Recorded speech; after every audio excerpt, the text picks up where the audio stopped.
President Trump? We had the greatest economy in the history of our country. We have never done so well. Everybody was amazed by it. Other countries were copying us. We got hit with COVID.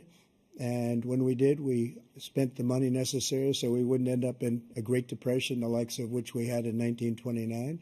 By the time we finished, so we did a great job. We got a lot of credit for the economy, a lot of credit for the military, and no wars and so many other things. Everything was rocking good. But the thing we never got the credit for, and we should have, is getting us out of that COVID mess. He created mandates that was a disaster for our country. But other than that, we had given them back a country where the stock market actually was higher than pre-COVID, and nobody thought that was even possible. The only jobs he created are for illegal immigrants and bounce-back jobs, a bounce-back from the COVID. He has not done a good job. He's done a poor job, and inflation's killing our country. It is absolutely killing us. Thank you. President Biden? Well, look, the greatest economy in the world, he's the only one who thinks that, I think. I don't know anybody else who thinks he had the greatest economy in the world.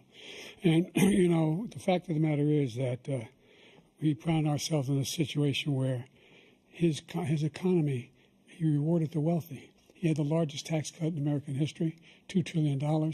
He raised a deficit larger than any president has in any one term. He's the only president other than Herbert Hoover who's lost more jobs than he had when he began, since Herbert Hoover. The idea that he did something that was significant. And the military, you know, when he was president, they were still killing people in Afghanistan. He didn't do anything about that. When he was president, we were still finding ourselves in a position where you had a notion that we were this safe country. The truth is, I'm the only president this century that doesn't have this decade, that doesn't have any troops dying anywhere in the world like he did. President Trump, I want to follow up if I can. Am I allowed to respond to him? Well, I'm going to ask you a follow-up. You can do whatever you want with the minute that we give you. I want to follow up. You want to impose a 10% tariff on all goods coming into the U.S. How will you ensure that that doesn't drive prices even higher? It's not going to drive them higher. It's just going to cost countries that have been ripping us off for years, like China and many others, in all fairness to China.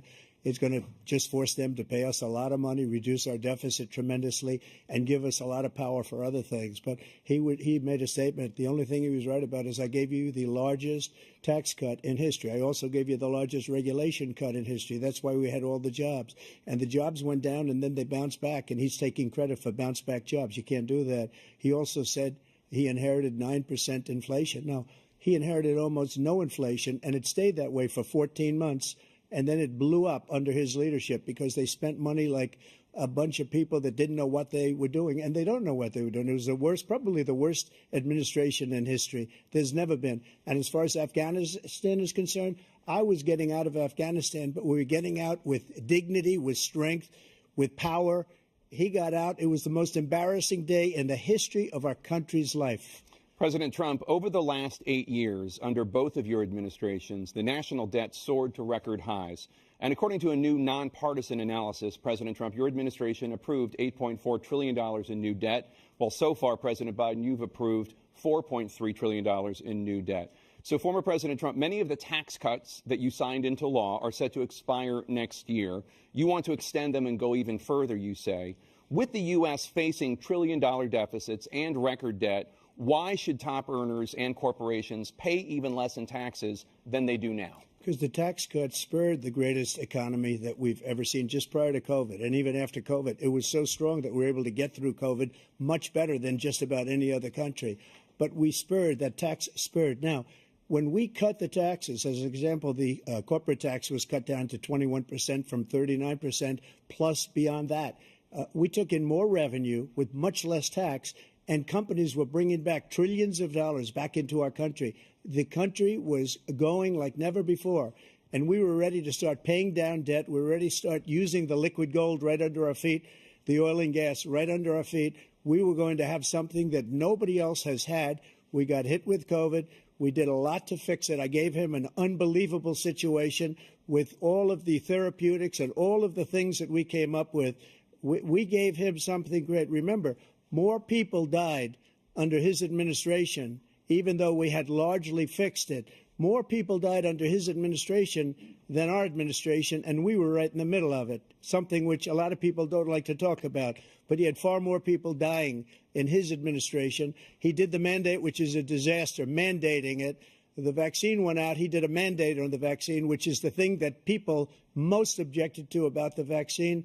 And he did a very poor job, just a very poor job. And I will tell you, not only poor there, but throughout the entire world, we're no longer respected as a country. They don't respect our leadership. They don't respect the United States anymore. We're like a third world nation between weaponization of his election, trying to go after his political opponent, all of the things he's done. We've become like a third world nation, and it's a shame. The damage he's done to our country. And I'd love to ask him, and will, why he allowed millions of people to come in here from prisons, jails, and mental institutions to come into our country and destroy our country. President Trump, we will get to immigration later in this block. President Biden, I want to give you an opportunity to respond to this question about the national debt. He had the largest national debt of any president in a 4-year period, number one. Number two, that $2 trillion tax cut benefited the very wealthy. What I'm going to do is fix the tax system. For example, we have 1,000 trillionaires in America. Billionaires in America. And what's happening? They're in a situation where they, in fact, pay 8.2% in taxes. If they just paid 24% or 25%, either one of those numbers, they'd raise $500 billion, I should say, in a 10-year period. We'd be able to wipe out his debt. We'd be able to help make sure that all those things we need to do, child care, elder care, making sure that we continue to strengthen our health care system, making sure that we're able to make every single solitary person eligible for what I've been able to do with the with the COVID, with dealing with everything we have to do with, look, if we finally beat Medicare. Thank you, President Biden. President Trump? Well, he's right. He did beat Medicare. He beat it to death, and he's destroying Medicare because all of these people are coming in. They're putting them on Medicare. They're putting them on Social Security. They're going to destroy Social Security. This man is going to single-handedly destroy Social Security. These millions and millions of people coming in, they're trying to put them on Social Security. He will wipe out Social Security. He will wipe out Medicare. So he was right in the way he finished that sentence. And it's a shame. What's happened to our country in the last 4 years is not to be believed. Foreign countries, I'm friends with a lot of people, they cannot believe what happened to the United States of America. We're no longer respected. They don't like us. We give them everything they want, and they think we're stupid. They think we're very stupid people. What we're doing for other countries, and they do nothing for us. What this man has done is absolutely criminal. Thank you, President Trump. Dana? This is the first presidential election since the Supreme Court overturned Roe v. Wade. This morning, the court ruled on yet another abortion case, temporarily allowing emergency abortions to continue in Idaho, despite that state's restrictive ban. Former President Trump, you take credit for the decision to overturn Roe v. Wade, which returned the issue of abortion to the states. Correct. However, the federal government still plays a role in whether or not women have access to abortion pills. They're used in about 2/3 of all abortions. As president, would you block abortion medication?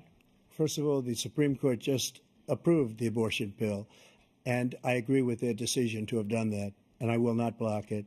And if you look at this whole question that you're asking, complex but not really complex. 51 years ago, you had Roe v. Wade, and everybody wanted to get it back to the states. Everybody, without exception. Democrats, Republicans, liberals, conservatives. Everybody wanted it back. Religious leaders. And what I did is I put 3 great Supreme Court justices on the court, and they happened to vote in favor of killing Roe v. Wade and moving it back to the states. This is something that everybody wanted.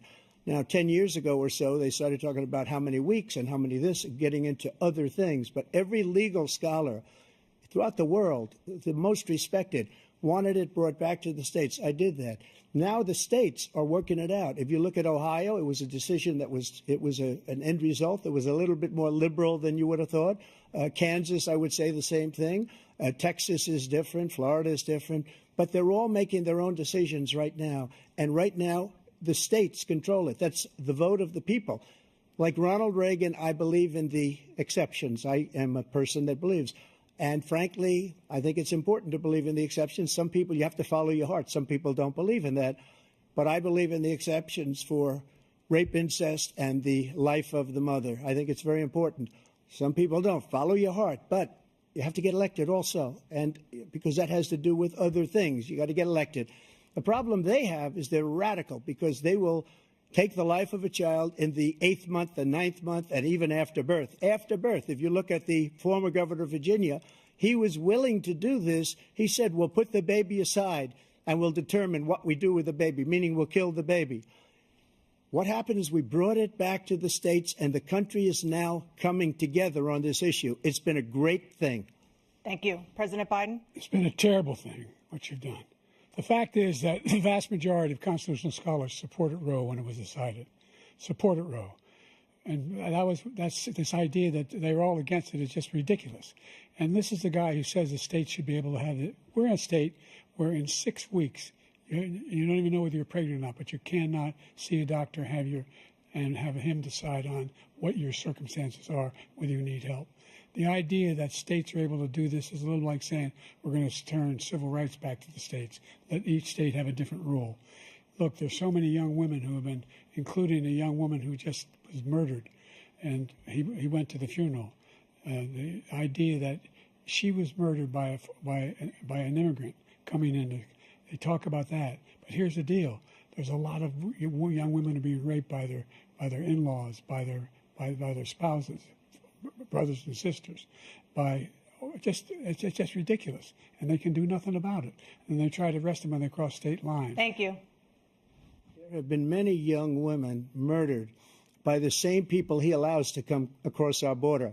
We have a border that's the most dangerous place anywhere in the world, considered the most dangerous place anywhere in the world. And he opened it up, and these killers are coming into our country, and they are raping and killing women. And it's a terrible thing. As far as the abortion is concerned, it is now back with the states. The states are voting. In many cases, it's frankly a very liberal decision. In many cases, it's the opposite. But they're voting, and it's bringing it back to the vote of the people, which is what everybody wanted, including the founders, if they knew about this issue, which, frankly, they didn't. But they would have. Everybody wanted it brought back. Ronald Reagan wanted it brought back. He wasn't able to get it. Everybody wanted it brought back, and many presidents had tried to get it back. I was the one to do it. And again, this gives it the vote of the people, and that's where they wanted it. Every legal scholar wanted it that way. Staying on the topic of abortion, President Biden, 7 states, I'll let you do that. This is the same topic. 7 states have no legal restrictions on how far into a pregnancy a woman can obtain an abortion. Do you support any legal limits on how late a woman should be able to terminate a pregnancy? I supported Roe v. Wade, which had 3 trimesters. The first time is between the woman and the doctor. Second time is between the doctor and an extreme situation.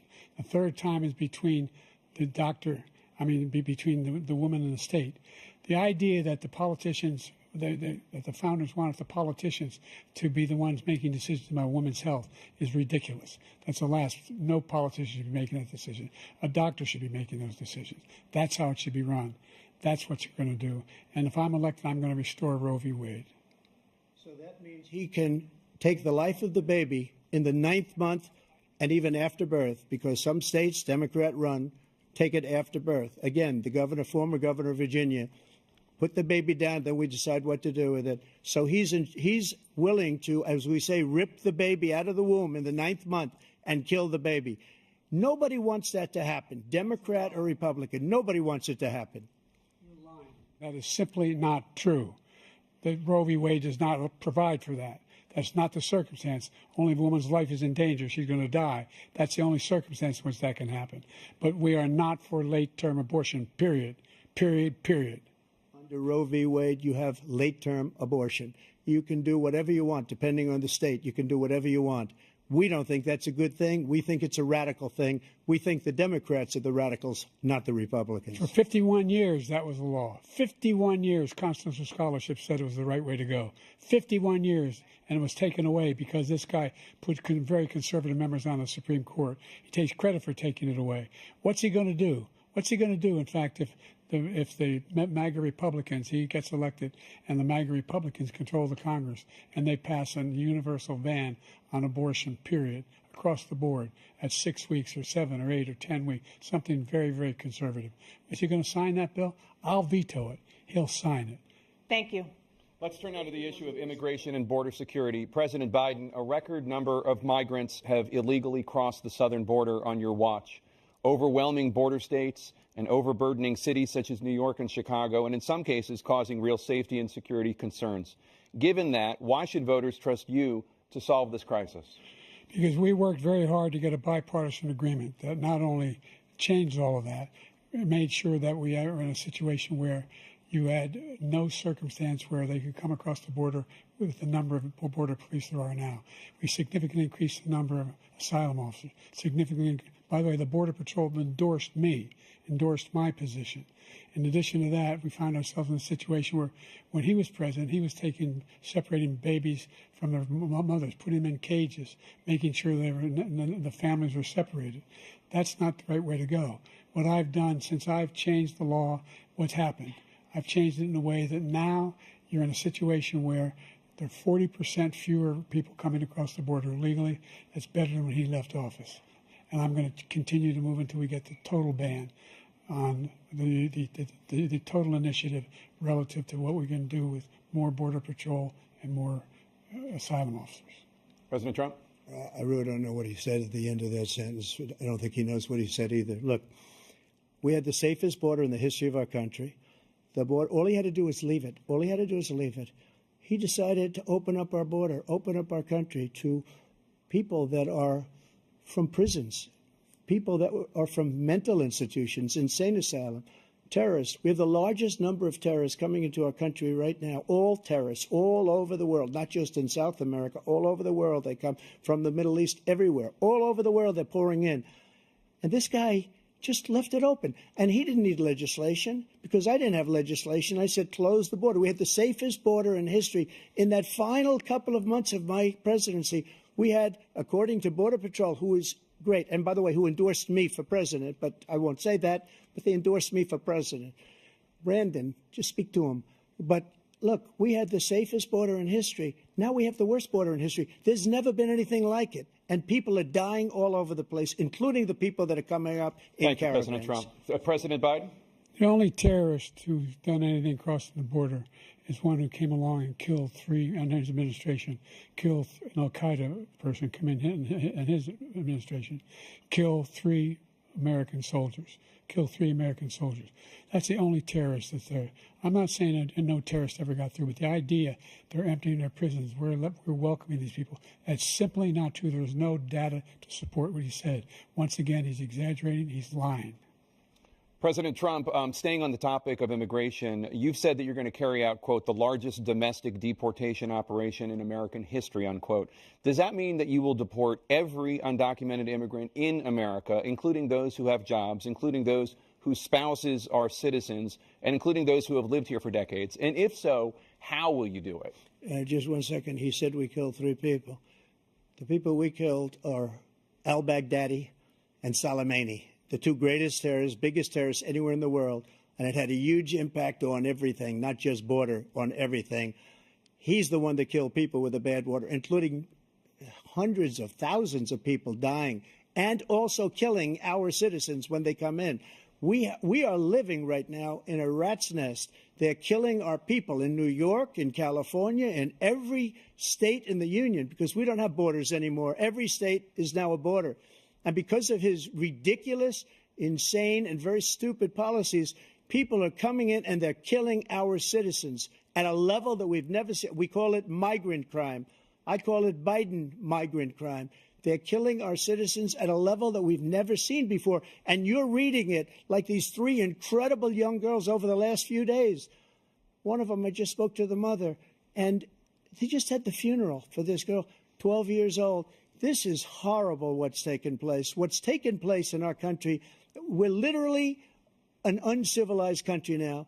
He doesn't want it to be. He just doesn't know. He opened the borders. Nobody's ever seen anything like. And we have to get a lot of these people out, and we have to get them out fast because they're going to destroy our country. Just take a look at where they're living. They're living in luxury hotels in New York City and other places. Our veterans are on the street. They're dying because he doesn't care about our veterans. He doesn't care. He doesn't like the military at all, and he doesn't care about our veterans. Nobody been worse. I had the highest approval rating for veterans taking care of the VA. He has the worst. He's gotten rid of all the things that I approved. Choice that I got through Congress, all of the different things I approved, they abandoned. We had by far the highest, and now it's down in less than half because he's done all these great things that we did. And I think he did it just because I approved it, which is crazy. But he has killed so many people at our border by allowing all of these people to come in. And it's a very sad day in America. President Biden, you have the mic. Every single thing he said is a lie. Every single one. For example, veterans are a hell of a lot better off since I passed the PACT Act. 1 million of them now have insurance, and their families have it. Their families have it because what happened, whether it was Agent Orange or burn pits, they're all being covered now. And his group opposed that. We're also in a situation where we have great respect for veterans. My son spent a year in Iraq, living right next to one of those burn pits, came back with stage 4 glioblastoma. I was recently in France for D-Day, and I spoke all about those heroes that died. I went to the World War I cemetery he refused to go to. He was standing with his 4-star general, and he told me, he said, I don't want to go in there because they're a bunch of losers and suckers. My son was not a loser, was not a sucker. You're the sucker. You're the loser. President Trump? First of all, that was a made-up quote, suckers and losers. They made it up. It was in a third-rate magazine that's failing, like many of these magazines. He made that up. He put it in commercials. We've notified him. We had 19 people that said I didn't say it. And think of this. Who would say I'm at a cemetery or I'm talking about our veterans? Because nobody's taken better care. I'm so glad this came up, and he brought it up. There's nobody that's taken better care of our soldiers than I have. To think that I would, in front of generals and others, say suckers and losers. We have 19 people that said it was never said by me. It was made up by him, just like Russia was made up, just like the 51 intelligence agents are made up, just like the new thing with the 16 economists are talking. It's the same thing. 51 intelligence agents said that the laptop was Russia disinformation. It wasn't. That came from his son, Hunter. It wasn't Russia disinformation. He made up the suckers and losers, so he should apologize to me right now. 4-star general standing to your side who was on your staff who said you said it, period. That's number one. And number two, the idea that I have to apologize to you for anything along the line. We've done more for veterans than any president has in American history. And they now are in their family. The only sacred obligation we have as a country is to care for our veterans when they come home and their families and equip them when they go to war. That's what we're doing. That's what the VA is doing now. They're doing more for veterans than ever before in our history. All right. Thank you so much. Let's move to the topic of foreign policy. I want to begin with Russia's war against Ukraine, which is now in its 3rd year. Former President Trump, Russian President Vladimir Putin says he'll only end this war if Russia keeps the Ukrainian territory it has already claimed and Ukraine abandons its bid to join NATO. Are Putin's terms acceptable to you? First of all, our veterans and our soldiers can't stand this guy. They can't stand him. They think he's the worst commander-in-chief, if that's what you call him, that we've ever had. They can't stand him. So let's get that straight. And they like me more than just about any of them. And that's based on every single bit of information. As far as Russia and Ukraine, if we had a real president, the president that knew, that was respected by Putin, he would have never invaded Ukraine. A lot of people are dead right now, much more than people know. You know, they talk about numbers. You can double those numbers, maybe triple those numbers. He did nothing to stop it. In fact, I think he encouraged Russia from going in. I'll tell you what happened. He was so bad with Afghanistan. It was such a horrible embarrassment, most embarrassing moment in the history of our country, that when Putin watched that and he saw the incompetence, that he should have fired those generals, like I fired the one that you mentioned. And so he's got no love lost. But he should have fired those generals. No general got fired for the most embarrassing moment in the history of our country, Afghanistan, where we left billions of dollars of equipment behind. We lost 13 beautiful soldiers, and 38 soldiers were obliterated. And by the way, we left people behind, too. We left American citizens behind. When Putin saw that, he said, you know what? I think we're going to go in and maybe take this was his dream. I talked to him about it, his dream. The difference is he never would have invaded Ukraine. Never. Just like Israel would have never been invaded in a million years by Hamas. You know why? Because Iran was broke with me. I wouldn't let anybody do business with them. They ran out of money. They were broke. They had no money for Hamas. They had no money for anything, no money for terror. That's why you had no terror at all during my administration. This place, the whole world is blowing up under him. President Biden? I've never heard so much malarkey in my whole life. Look, the fact of the matter is that we're in a situation where, let's take the last point first. Iran attacked American troops, caused brain damage for a number of these troops, and he did nothing about it. Recently, not when he was president. They attacked. He said they're just having headaches. That's all it is. He didn't do a thing when the attack took place, number one. Number two, we got over 100,000 Americans and others out of Afghanistan during that airlift. Number three, we found ourselves in a situation where, if you take a look at what Trump did in Ukraine, this guy told Trump, do whatever you want and do whatever you want. And that's exactly what Trump did to Putin, encourage him, do whatever you want. And he went in. And listen to what he said when he went in. He was going to take Kyiv in 5 days, remember? Because it's part of the old Soviet Union. That's what he wanted to reestablish, Kyiv. And he, in fact, didn't do it at all. He wasn't able to get it done. And they've lost thousands and thousands of troops, 500,000 troops. President Trump, I never come back said to you that. for 1 minute, I just want to go back to my original question, which is, are Putin's terms acceptable to you? Keeping the territory in Ukraine? Acceptable. No, they're not acceptable. But look, this is a war that never should have started. If we had a leader in this war, he led everybody along. He's given $200 billion now or more to Ukraine. He's given $200 billion. That's a lot of money. I don't think there's ever been anything like it. Every time that Zelensky comes to this country, he walks away with $60 billion. He's the greatest salesman ever. And I'm not knocking him. I'm not knocking anything. I'm only saying the money that we're spending on this war, and we shouldn't be spending, it should have never happened. I will have that war settled between Putin and Zelensky as president-elect before I take office on January 20th. I'll have that war settled. People being killed so needlessly, so stupidly, and I will get it settled, and I'll get it settled fast before I take office. President Biden, you have a minute. The fact is that Putin is a war criminal. He's killed thousands and thousands of people. And he has made one thing clear. He wants to reestablish what was part of the Soviet Empire, not just a piece. He wants all of Ukraine. That's what he wants. And then you think he'll stop there? Do you think he'll stop when if he takes Ukraine? What do you think happens to Poland? What do you think of Belarus? What do you think happens to those NATO countries?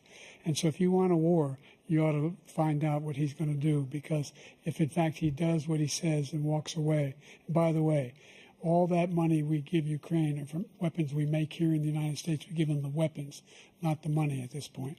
And our NATO allies have produced as much funding for Ukraine as we have. That's why we're strong. Thank you. Moving on to the Middle East. In October, Hamas attacked Israel, killing more than 1,000 people and taking hundreds of hostages.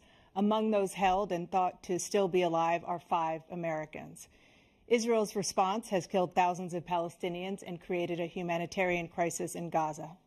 President Biden, you've put forward a proposal to resolve this conflict, but so far Hamas has not released the remaining hostages, and Israel is continuing its military offensive in Gaza. So what additional leverage will you use to get Hamas and Israel to end the war? You have 2 minutes. Number one, everyone from the United Nations Security Council straight through to the G7 to the Israelis and Netanyahu himself have endorsed the plan I put forward, which has 3 stages to it. The first stage is trade the hostages for a ceasefire. Second phase is a ceasefire with additional conditions. The third phase is the end of the war. The only one who wants the war to continue is Hamas. Number one, they're the only ones standing out. We're still pushing hard to get them to accept. In the meantime, what's happened in Israel, we're finding that the only thing I've denied Israel was 2,000-pound bombs. They don't work very well in populated areas. They kill a lot of innocent people. We're providing Israel with all the weapons they need and when they need them. And by the way, I'm the guy that organized the world against Iran when they had a full-blown intercontinental ballistic missile attack on Israel.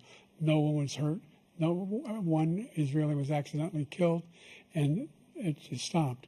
We saved Israel. We are the biggest producer of support for Israel of anyone in the world. And so there are two different things. Hamas cannot be allowed to be continued. We continue to send our experts and our intelligence people as to how they can get Hamas like we did bin Laden. You don't have to do it. And by the way, they've been greatly weakened, Hamas, greatly weakened, and they should be. They should be eliminated. But you've got to be careful for using certain weapons among population centers. Just going back to Ukraine for 1 second. We have an ocean separating us. The European nations together have spent $100 billion, or maybe more than that, less than us. Why doesn't he call them and say, you got to put up your money like I did with NATO? I got them to put up hundreds of billions of dollars. The Secretary General of NATO said Trump did the most incredible job I've ever seen. They wouldn't have any. They were going out of business. We were spending almost 100% of the money was paid by us. He didn't do that. He's getting all. You got to ask these people to put up the money. We're over $100 billion more spent, and it has a bigger impact on them because of location, because we have an ocean in between. You got to ask them. As far as Israel and Hamas, Israel's the one that wants to go. He said the only one that wants to keep going is Hamas. Actually, Israel is the one, and you should let him go and let him finish the job. He doesn't want to do it. He's become like a Palestinian, but they don't like him because he's a very bad Palestinian. He's a weak one. President Biden, you have a minute. I've never heard so much foolishness. This is a guy who wants to get out of NATO. Are you going to stay in NATO? He's going to pull out of NATO. The idea that we have our strength lies in our alliances as well. It may be a big ocean, but we're ever able to avoid a war in Europe, a major war in Europe? What happens if, in fact, you have Putin continue to go into NATO? We have an Article 5 agreement. Attack on one is attack on all. You want to start the nuclear war he keeps talking about, go ahead. Let Putin go in and control Ukraine and then move on to Poland and other places. See what happens then. He has no idea what the hell he's talking about. And by the way, I got 50 other nations around the world to support Ukraine, including Japan and South Korea, because they understand that this kind of dislocation has a serious threat to the whole world peace. No major war in Europe has ever been able to be contained just to Europe. President Trump, just to follow up, would you support the creation of an independent Palestinian state in order to achieve peace in the region? I'd have to see, but before we do that, the problem we have is that we spend all the money. So they kill us on trade. I made great trade deals with the European nations because if you add them up, they're about the same size economically. Their economy is about the same size as the United States. And they were no cars, they don't want anything that we have, but we're supposed to take their cars, their food, their everything, their agriculture. I changed that. But the big thing I changed is they don't want to pay.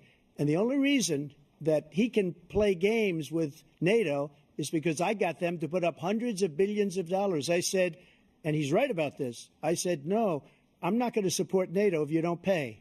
They asked me that question, would you guard us against Russia at a very secret meeting of the 28 states at that time, nations at that time? And they said, no, if you don't pay, I won't do that. And you know what happened? Billions and billions of dollars came flowing in the next day and the next months.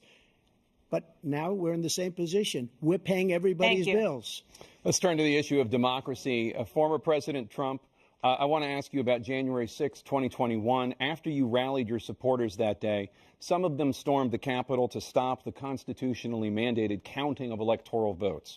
As president, you swore an oath to, quote, preserve, protect, and defend, unquote, the Constitution. What do you say to voters who believe that you violated that oath through your actions and inaction on January 6th and worry that you'll do it again? Well, I don't think too many believe that. And let me tell you about January 6th. On January 6th, we had a great border. Nobody coming through, very few. On January 6th, we were energy independent. On January 6th, we had the lowest taxes ever.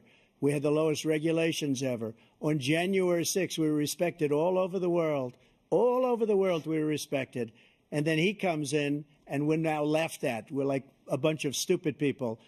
That what happened to the United States' reputation under this man's leadership is horrible, including weaponization, which I'm sure at some point you'll be talking about, where he goes after his political opponent because he can't beat him fair and square. You have 80 seconds left. My question was, what do you say to those voters who believe that you violated your constitutional oath through your actions and inaction on January 6, 2021, and worry that you'll do it again? Well, I didn't say that to anybody. I said peacefully and patriotically.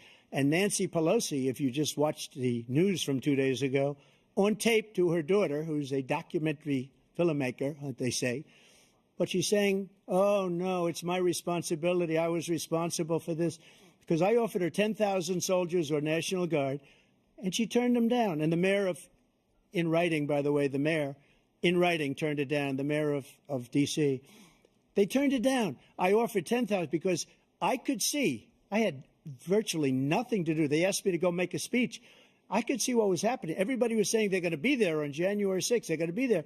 And I said, you know what? There's a lot of people coming. You could feel it. You could feel it, too, and you could feel it. And I said, they ought to have some National Guard or whatever. And I offered it to her. And she now admits that she turned it down.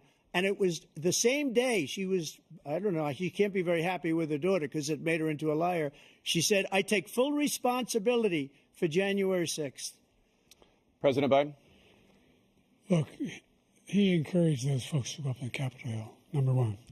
I sat in the dining room off the Oval Office. He sat there for 3 hours watching, begging, being begged by his vice president and a number of his colleagues on the Republican side as well to do something, to call for a stop, to end it. Instead, they talked about these people being patriots and great patrons of America. In fact, he says he'll now forgive them for what they've done. They've been convicted. He says he wants to commute their sentences and say that no. But he went to every single court in the nation.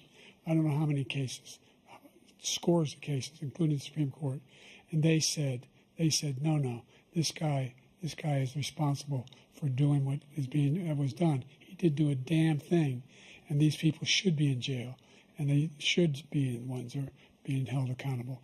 And he wants to let them all out. And now he says if he loses again, such a whiner that he is, that it could be a bloodbath. Thank you, President Biden. President Trump? What they've done to some people that are so innocent, you ought to be ashamed of yourself. What you have done, how you've destroyed the lives of so many people. When they ripped down Portland, when they ripped down many other cities, you go to Minnesota, Minneapolis, what they've done there with the fires all over the city. If I didn't bring in the National Guard, that city would have been destroyed.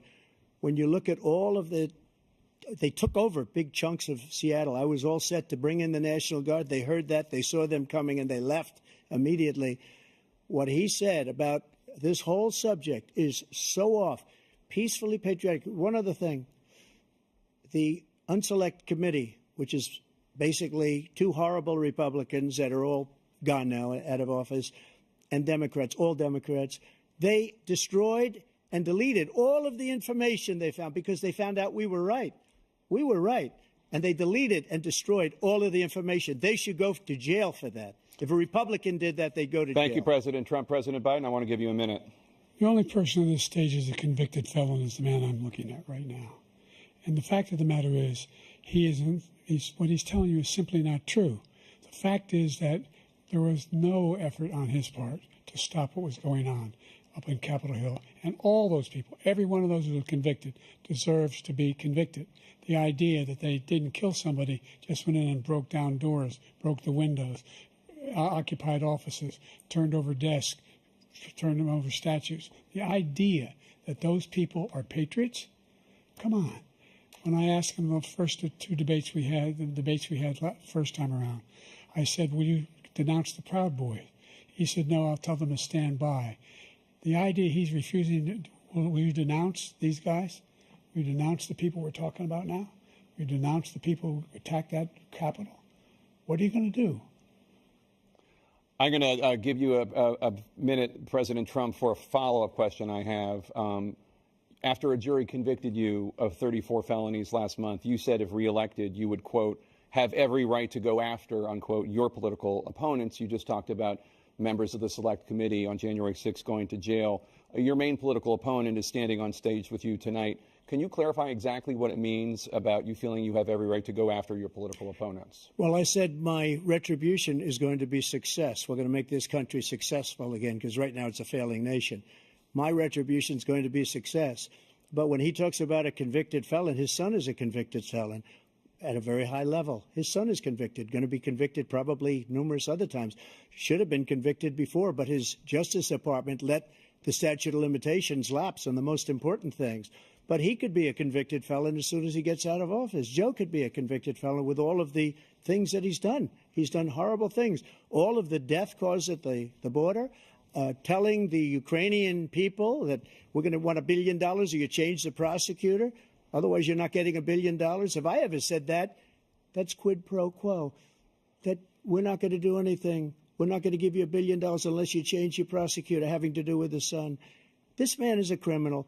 This man, you're lucky. You're lucky. I did nothing wrong. We'd have a system that was rigged and disgusting. I did nothing wrong. Thank you, President Trump. President Biden, you have said, I'm coming right to you, sir. You want to respond? Go ahead. I'll give you a minute to respond.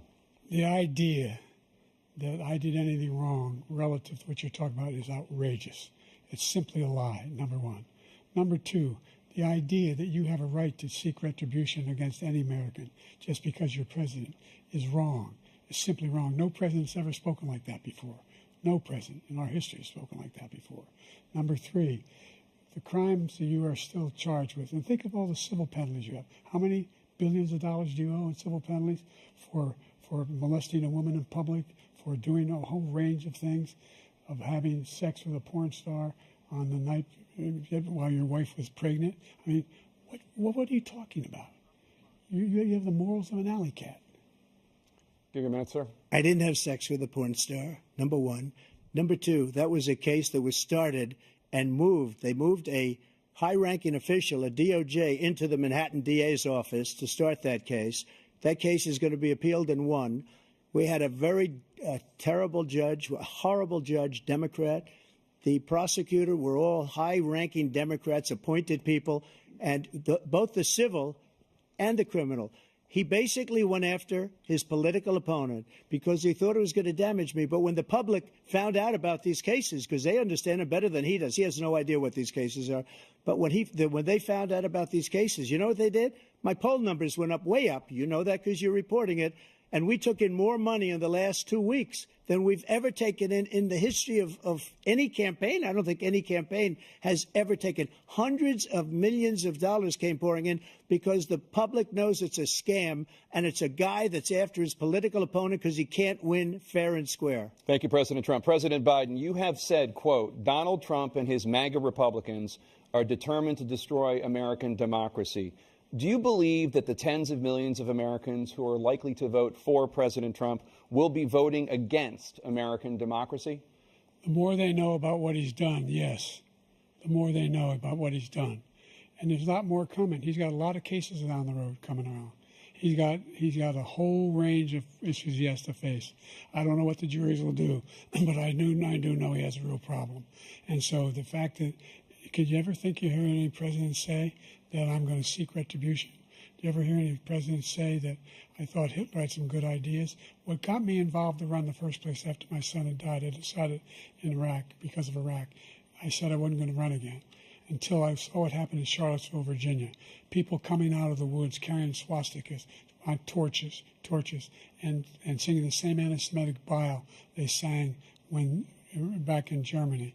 And the young woman got killed. I spoke to the mother, and they asked him. They said, "What do you think of those people?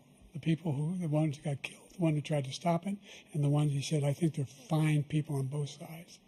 What American president would ever say Nazis coming out of fields carrying torches, singing the same anti-Semitic bile, carrying swastikas were fine people? And this is the guy who says Hitler's done some good things. I'd like to know what they are. Good things Hitler's done, that's what he said. This guy has no sense of American democracy.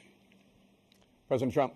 Jake, both of you know that story has been totally wiped out because when you see the sentence, it said 100% exoneration on this. So he just keeps it going. He says he ran because of Charlottesville. He didn't run because of Charlottesville. He ran because it was his last chance. He's not equipped to be president. You know it, and I know it. It's ridiculous. We have a debate. We're trying to justify his presidency. His presidency, he's without question the worst president, the worst presidency in the history of our country. We shouldn't be having a debate about it. There's nothing to debate. He made up the Charlottesville story, and you'll see it's debunked all over the place. Every reasonable anchor has debunked it. And just the other day it came out where it was fully debunked. It's a nonsense story. He knows that, and he didn't run because of Charlottesville. He used that as an excuse to run. President Biden? And debunked. It happened. All you have to do is listen to what was said at the time.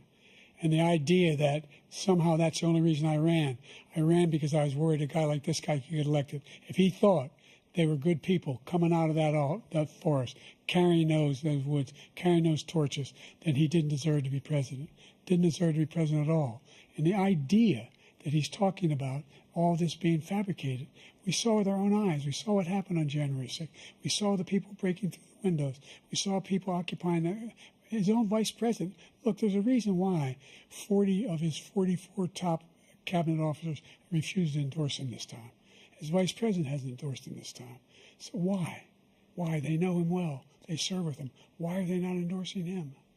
Thank you.